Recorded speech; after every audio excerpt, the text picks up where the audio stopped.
Assalamu alaikum, dear students. This is Conceptual Science Academy. Today our topic about cell. Now will be discussed history, definition, theory and type of cell. First of all, we will discuss cell theory. Cells were first described by British scientist. Name was Robert Hooke in 1665. He used his self-made light microscope to examine the thin slabs of cork.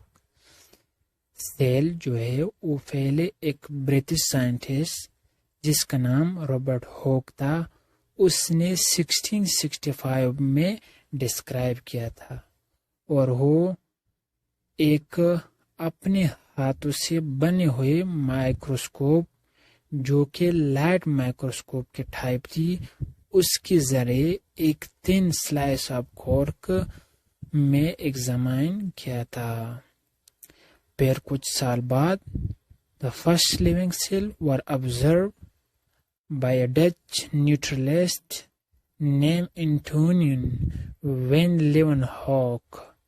ये एक scientist था जिसने पहले living cell को observe किया था और observe एक टीनी ऑर्गेनिज्म जो कि पॉन्ड वाटर से मिला था, उसको माइक्रोस्कोप के जरिए पहले उन्होंने ऑब्जर्व किया और उसने उसको नाम दिया animal cells.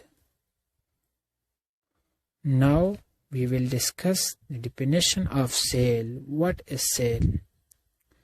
Cell is the building block of life, or cell is the structure or function unit of life. This is the two definition. Now we will discuss the modern theory. अगर इसकी modern theory को देखा जाए तो cell जितनी भी organism है, all organism are composed of one or more cell. जितनी भी ऑर्गेनिज्म है वो एक या एक से ज्यादा सेल से बने हैं।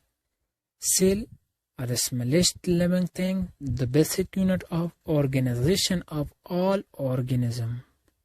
सेल एक स्मॉलेस्ट लिविंग थिंग है जो कि एक बुनियादी यूनिट है ऑर्गेनाइजेशन की जितनी भी ऑर्गेनिज्म है।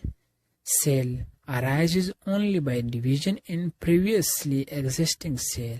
सेल हमेशा पहले से बने हुए सेल से निकल जाता है, यानी एक न्यू सेल को वजूद में आना ये पहले सेल से निकल जाता है। और there are two types of cell. Number one is prokaryotic and number two is eukaryotic. They will be discussed in next lecture.